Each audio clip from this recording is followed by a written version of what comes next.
Hello everybody, and welcome back to another episode of Antimatter Chemistry. As you can see behind me, we have 25 Neutronium ingots, so we can now make the Neutronium compressor and finally get our 2 nether star generators. I actually didn't notice that the middle of this is a Neutronium block, and we need 16 ingots here on the side, I believe. 1, 2, 3, 4, 5, 6, 7, wait, 2, 4, 6, yeah, 8 and 8. And then we need a Neutronium block, and I have 9 extra ingots. I'm so glad. We need 25 total. We just got 25, I believe.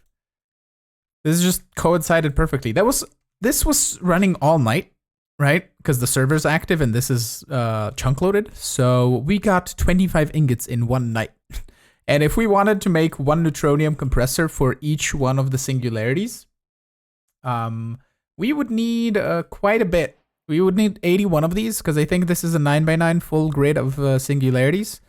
So eventually, once we automate a whole bunch of iron and diamonds and all of that good stuff, we can possibly make a bunch more of these to get Neutronium much quicker. And people have suggested that I make Neutronium dimension. There is no Neutronium ingot or block or anything dimension. Otherwise, that would be, I mean, it wouldn't be cheaty, but you would only need 2 stacks of blocks of Neutronium, or of Neutronium blocks, I should say. And that would kind of make it so you would get infinite amounts, so those would become really pointless. I don't know if that would be an okay thing, but it's not. Also, for the Draconium that people said, I wanna address you this. Hold on, we're gonna do this. Draconium ore, right? People said Draconium ore. When you mine this, you get nothing. Even with Silk Touch, you don't get the Draconium ore.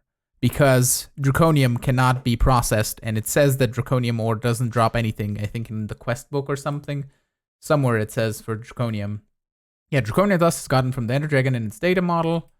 I don't know if it says anywhere for the Draconium ingot that it only has that crafting recipe with the purple dye, or the purple glowstone with the Draconium thingies, and that's the only way you can get Draconium. So now that we have the Neutronium compressor, we're going to come over here. We're going to put you down. I'm going to grab a servo and a duct. I think, well, we can do transfer node, right? Transfer node will be quicker. So let's do one of these. And since we are only extracting one item, it should be fine. We're going to do an upgrade of this. And I think I need more enchanted ingots to get better upgrades for this, but I think this should do a good enough job. And you should be only going in here. Can you not go in there? Ah, is it gonna go in now? Yes. No? Seriously? I have to... This doesn't work. Do I have to input on the top? Is that the case? We conduct experiment. Do you only go in on the top, is my question. If I do a servo here. Yep, only on the top. Okay, so this is an inefficient way. I don't know if I can move this without losing the yttrium, so I don't want to do the whole gold thing because that took forever. So we're just going to leave it like this. It's going to be a little bit slower, but that's fine. Eventually, we should put in 5,000 and it shouldn't take that long. We could potentially just do this and toss them in manually, but that is going to take 10 years as well because this is kind of slow at absorbing it. But for the time being, this will do, and eventually we should have 2 singularities of those. Then we also need the redstone singularities, for which I think I have enough redstone. And for that, we're just going to possibly put a transfer node here with a filter. I'm just going to grab one of these. We're going to say whitelist redstone block. We're going to put you on top because they think, oh, it normally extracts redstone blocks. That's fine. And we're going to put that in there and then transfer pipe. And once the compressor is done with the yttrium, we're just going to put it there and get ourselves 2 redstone singularities. We now have 2 of the yttrium singularities. We also have 1 redstone singularity, and I set up this machine. The inventory checker is checking for 3, which is the amount that we still need in slot 1. And that is going to emit a redstone signal here. It's going to power the transfer node, so it's going to lock it once it's done, so we don't really waste redstone. We just got another one, so only 1 left to go, which shouldn't take too long. And then we're going to craft our nether star generators. But now I want to talk a little bit about the layout of the rainbow gen. So I want to have 4 generators on each side so we can make it in a nice cube pattern of sorts, and 3 blocks in between. And what we can do is we can just use XNet underneath or in the back somewhere to transfer items in and out, which is going to be the easiest way. We can also limit the amount of power we extract, because that is, I believe, how you trigger the rainbow generator, just like a little bit. So you drain the generator a tiny bit of power, and then it means that the generator can run without using too many items in the generators that you're running, basically. So, for example, the nether stars are going to be a pain to get, at least a little bit. So we don't want to just burn them constantly. And we would just burn it like a tiny bit, and it would make 25 million. And then a tiny bit, make 25 million. So that's kind of the plan. As to where I'm going to put it, I'm still playing around with a few ideas. So I kind of made a boo-boo, really, which is going to cost me a little bit of the time to move the Rubik's Cube. I kind of want to off-center this because I want to build, as I said, on different like plates of this cube. I want to come out of this one and that one in the middle and go wonky and weird with how this is set up. So I think we're just going to off-center the cube a little bit. I'm going to hook it up maybe to this one or something like that. That way we can not have a symmetrical base. I just wanted to test out the idea of how it's going to look.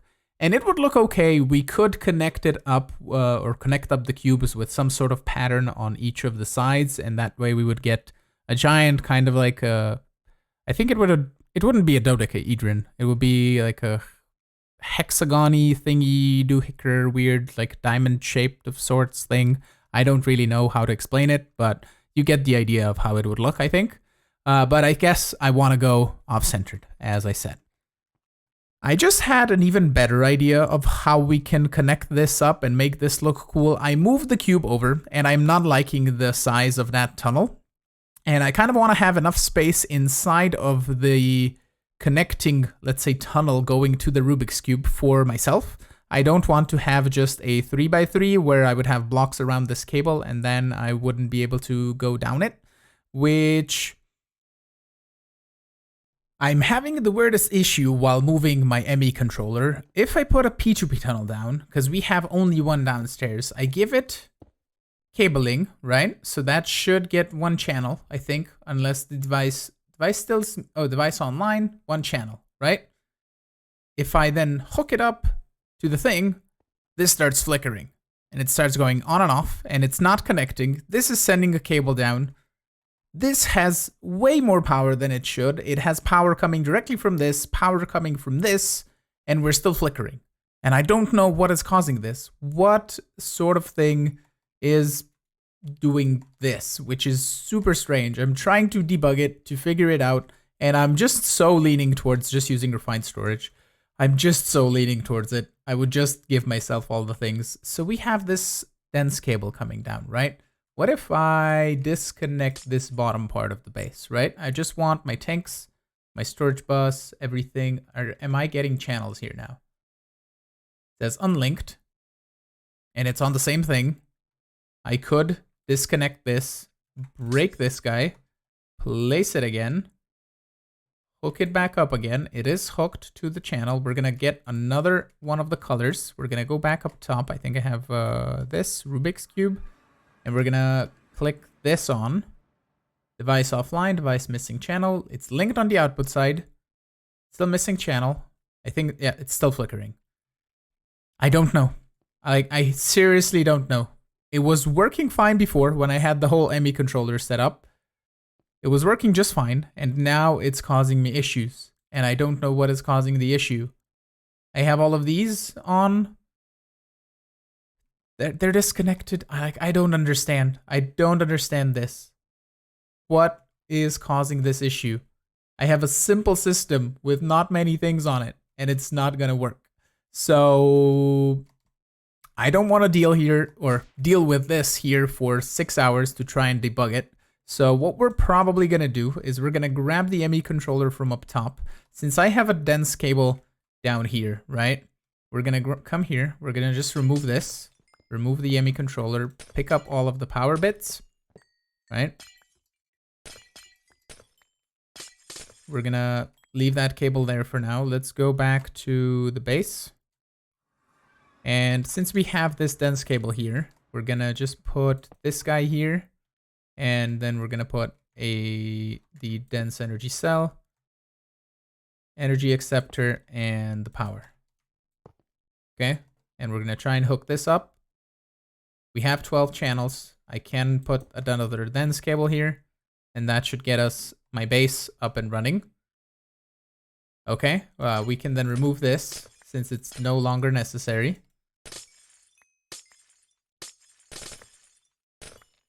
I'm gonna remove it later, but what we're pretty much gonna do, since Applied Logistics doesn't want to work with me really well, at least, in the sense of having that ME controller up there, I think I'm gonna swap over to Refined Storage. Because in the questing line here in Chapter 1, in the end, you get a choice of both, and I did take both. So what I'm pretty much gonna do is I'm just gonna cheat my way through Refined Storage. We're gonna give myself all of the things. I could also, if you look at Refined Storage, I could just, you know what? We can just craft all the things, really. It's just a bunch of silicon, a bunch of glass, quartz-enriched iron. We're just gonna craft all the things, I think, and we're gonna swap over to Refined Storage. I'm gonna make a bunch of disks, and we're gonna move them over and then just destroy everything from Applied Logistics. We can hook all of this up with detectors as well. It should work the same, or at least similar to this. So I think we should be fine on that. While we wait for some processors to be made, let's make our nether star generators, because we have all of the singularities. So that's gonna be 1 and 2. Boom, and we can then take one of each of these generators out of here. There we go. And rainbow generator. Do I need some sort of super thing underneath in the middle? I do not. Okay, bottom half, top half, and then like this, rainbow generator. We did it. Woohoo! We have it. Wonderful.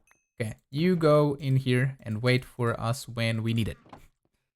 I have a basic refined storage system made, so now we're gonna just turn these guys off because we don't really need to see the items in the system. The spawners are off anyway, so it shouldn't be an issue. So we're just gonna replace that so it stays there. And then if we head on down here, we have a super basic refined storage system powered by an amazing wireless RF transmitter. And in here, we should now only see the items that are in our storage system. So I'm gonna go in one by one, basically clean everything out, and we're gonna toss everything in here. I have a 64K storage disk. I hope that's gonna be enough. I think it should be. We shouldn't have more than, yeah, we don't have probably more than that in here. I can't directly pump stuff out. I could potentially put an export bus, but then I would have to filter the thing, which is just gonna be easiest to just click here and just extract everything out and toss it in here.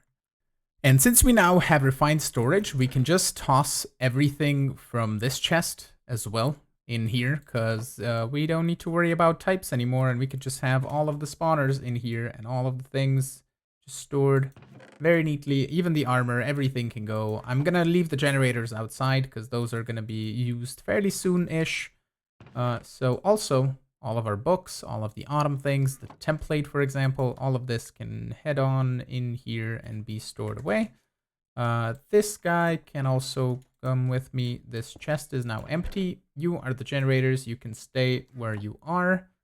Anything else that would need cleaning up to be going in here? I don't really think so.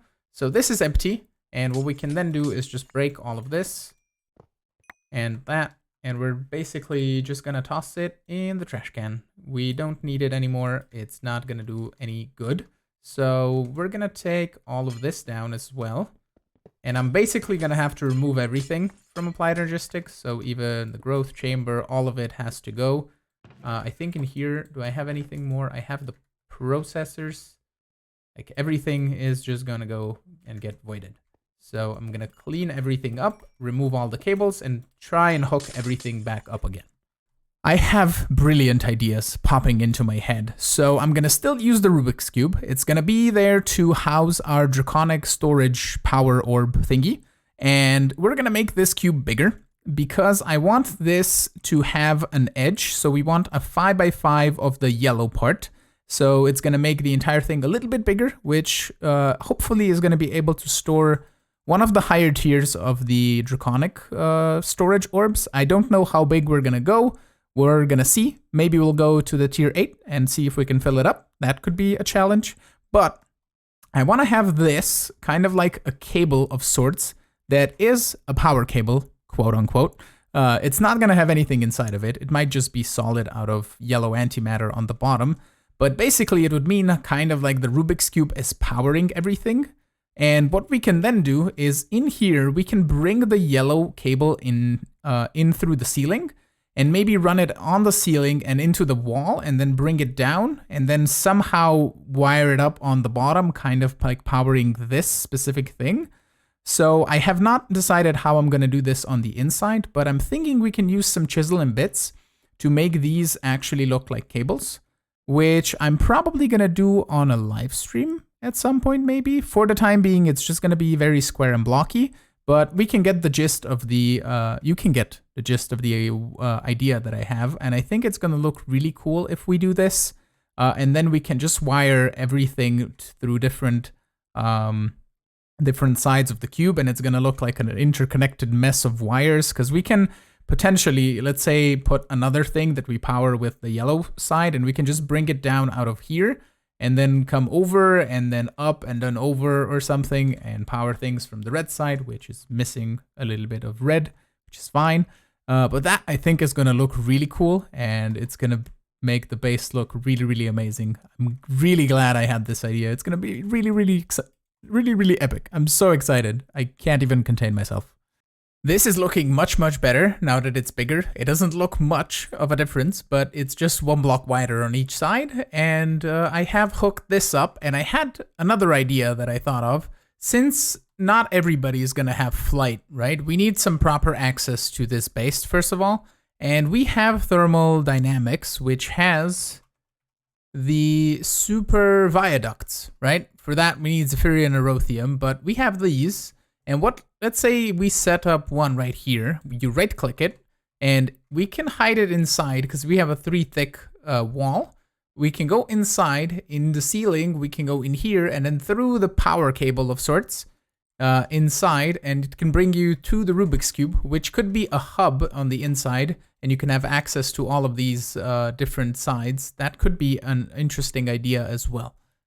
Before any rainbow generation of power happens, we need somewhere to put it. So we're going to assemble a tier 7 power cube, and we need to add some stabilizers. You put just a 9 or 3x3, 9 of them down like so, and you get that.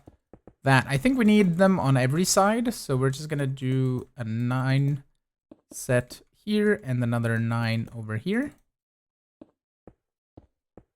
Like so. So now I think this should say stabilizer valid, and we can assemble the cube. We need 328 redstone blocks that need to go all around here. So I'm just going to follow the guide and assemble the entire cube.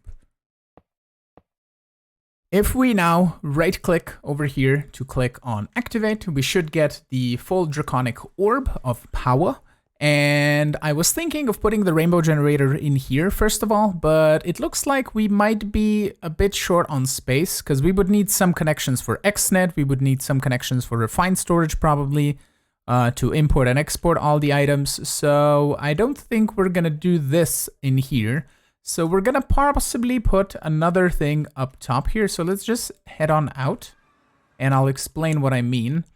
We have this cube that is on the side that is hooked up, and on top we can put another thing that is going to house that, and we can kind of do the same thing with how it looks. We could start putting in different shapes, but I'm thinking cubes are where I want to be at. I think that will look the best. I think maybe we'll play around with shapes. I'm not sure. But we can figure out how big of a room we need. We can build it on top of it and hook it up and then start putting in the rainbow generator and all of the other generators.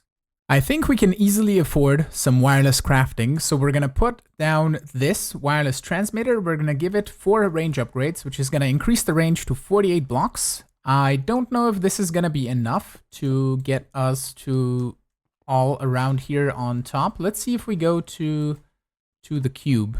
or to the Rubik's Cube. Can I still reach this? No, we're not in range. So we would need to do network transmitters and receivers around to get refined storage to different places, to different cubes, and then we can set up wireless transmitters in each one of those places. So that could happen in the cube as well.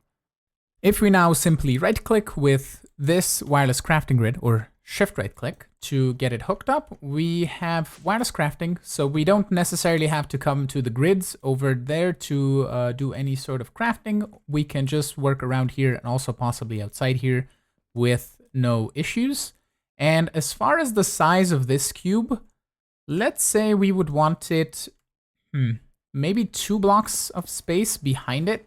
I think I'm gonna grab some cobblestone or something. Oh, we're not in range. Cobblestone. Okay, so if we do, let's do 3 blocks in the back, right? So that would be the size of this, and then 3 blocks in the back would be like this. Let's just go on this side, and we're gonna do 1, 2, 3, and then 1, 2, 3, and just connect it up. I want to see how big this is. It could be that it's the same size, or it might be even bigger than my main cube tape measure. So let's see. You are 29 by 29. Yeah, that's gonna be bigger. Because I think this one is like 27 or so. We could make it smaller by putting the generators closer together. I'm not sure. Maybe I'll grab the actual generators and we can see how it looks once we set them up. I found a layout which I think looks really cool, and we can design it a bit more with chisel and bits, maybe add a bit of different types of pillars in the corners, but I think this will look cool. It's not going to be the standard 4 generators on each side. I mean, it is 4 generators on each side, but it's not 4 generators in a row on each side, which I think looks better. And we can put it inside of a cuboid like this, which is going to be 13 by 13 if we do this. Yeah, 13 by 13 cuboid, and we can set this to basically be just like this. Let's do 13, and then we're gonna do 13 on the bottom as well.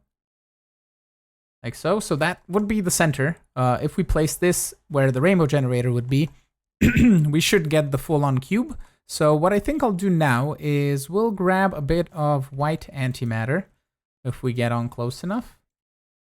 And I'm gonna start and build a wire going somewhere, and then we'll attach the bottom of the cube over there. I copied the structure down the bottom, and I think we're gonna build this a little bit higher than I originally thought. And we're also gonna make the cuboid around a little bit bigger. So let's build this white antimatter all the way up to here, just so we have a spot where we can place our building guide. And then we're gonna place the lever down here. So I think we're gonna make this a 15 by 15, just so we have a little bit of a wiggle room where it comes to the design of the outside. So we need 15 and 15, because that way we have, if you look here, we go diagonally up to here, for example, we should have, we go bam, bam, bam, bam, bam, and then get rid of all of these. We have 1, 2, 3, 4, actually, this is the wall, right? So 1, 2, we have 3 and then 4. So we have a little bit of wiggle room for the outside is what I'm trying to say. And what a really cool feature about these building guides is you can just right click it with blocks, and you can see on the right, it's gonna place them. I don't know if you can do that with a mechanical user. My brain is faster than my mouth sometimes, but I'll sit here and we'll place all of this and just build the entire cuboid out of cobblestone, and we can replace it later. Since we're now using refined storage, I remembered that there is a portable grid that you can make, which allows you to put in a storage disk, and it then basically gives you that amount of storage on the go. So it's kind of like a chest. We can even make it a bit smaller if we wanted to. Medium sized, I think it's fine. Well, yeah, we'll see. So basically, this means that I can pretty much toss everything that I would generally have in my bag. I can toss it in here, and we're gonna grab these and just put everything that we can into the portable grid. And since it can store 64,000 specific items, we can put a whole bunch of stuff in here as well. What I really like about the portable grid is that it has a search bar. So if I need a gadget, I can just quickly search and find it that way. And what we're gonna do over here is, instead of spending a bunch of time with the building gadget, building the same thing over and over again, we're just gonna do shift right click to set the copy over there. And then we can just right click here. And that's gonna copy the area. We can then go to paste. Oh, actually, no, we're gonna go back to copy again. And that copied just the first layer. So let's do this. I went down to the bottom. So let's do, hold on, this. And we're gonna do this. So it's gonna copy both of the sides. And then we can do paste. And if I then go G and then we rotate, it is gonna be the other side. So let's see. I think I can right click it. God, it's weird. Hold on. Where are you? Where do you want to even place? Okay, so let's press H to anchor it. And then we're gonna do G, edit placement. Actually, we'll reset this. Yeah. That way it's gonna be a bit better. Yeah, if I then right click it on, well, let's do this. H, then we're gonna do G, edit placement. We need to go down by 1 block and then back by a couple. There we go. That should be it in the right spot. I have enough of the antimatters. Cool. So that was one side, and I'm gonna do that 2 more times. Well, 4 more times, because we need the top and the bottom as well. But that should be a bit easier. We can just do the horizontal wall with the building gadget. I really want to have refined storage access up top, so we're gonna set up a network transmitter. And do I sneak right click or do I do the receiver? I sneak right click the receiver, yeah, and then I put the card in here. Okay, cool. So we're gonna go up top to the generators. I have a teleporty thing set up. So down here, let's do 1, 2, and then we'll put the receiver here.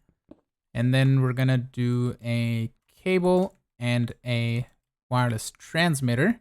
And then this guy's gonna get 4 upgrades. And we can then network card, right click.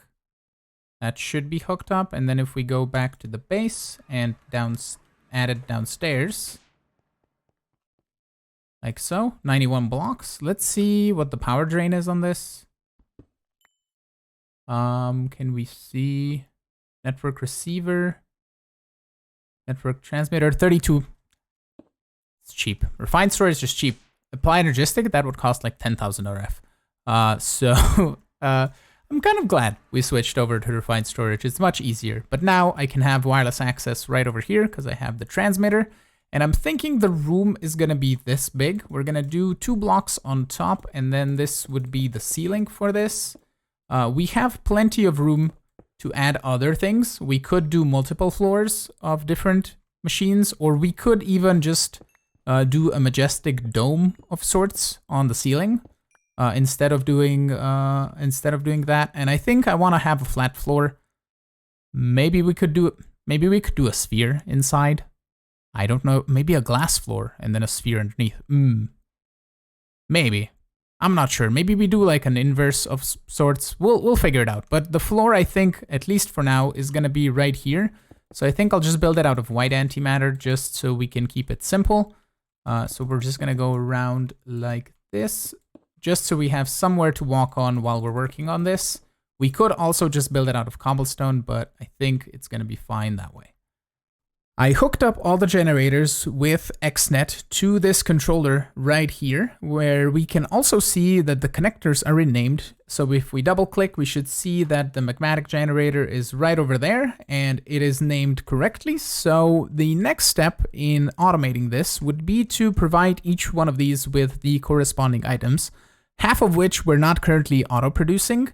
And I need to figure out a cool way of how we can set up the items down below. So I'm thinking we can do kind of like a similar system or a similar kind of room. It can be just 3 tall, I think. Or maybe no, let's make it 5 tall, right? We have space, might as well use it. So we would do say that, and then that would be the drawer, for example. And we have, let's say this is the overclock generator. So this would be the drawer. So if we put this in here, we can do like that. And this would, for example, hold some sticks, right? And let's put just a stack in there. Let's also grab our key just so we can see, right? And we would then put a connector right here, and we will hook this up with cables like so. We're gonna rename those as well because we're not gonna be able to know which drawer is gonna be which. But right now we're only gonna have one. So let's say here we would set a item channel with an extract of single, and let's and we can do stack because we're gonna export stuff anyway. And we need to find the overclock generator, which is right here. We can do an insert. And then this guy is set to redstone mode. So as soon as we would give this a little bit of a redstone pulse, it would trigger. We basically have to trigger all of the generators with redstone pulses at the same time. So we then power the rainbow generator. And all of these, I think we can limit the amount of power that they extract, which is going to limit how fast they use up the items in here, which is going to be really cool. Because that way we don't really need to burn nether stars really quickly, we don't need to burn ender pearls really quickly and all of that, so we don't need to farm items specifically super fast. But I believe all of that will have to wait until next episode because we're kind of out of time for today, so I want to thank you all so much for watching. I'm really hoping you enjoyed today's episode. If you did, make sure you smash that like button. You can also subscribe to get notified of when new videos go live. And you can support me on Patreon as well if you want to play with me right here on this very server. And I will see you all in the next episode. Have a good one. Bye-bye.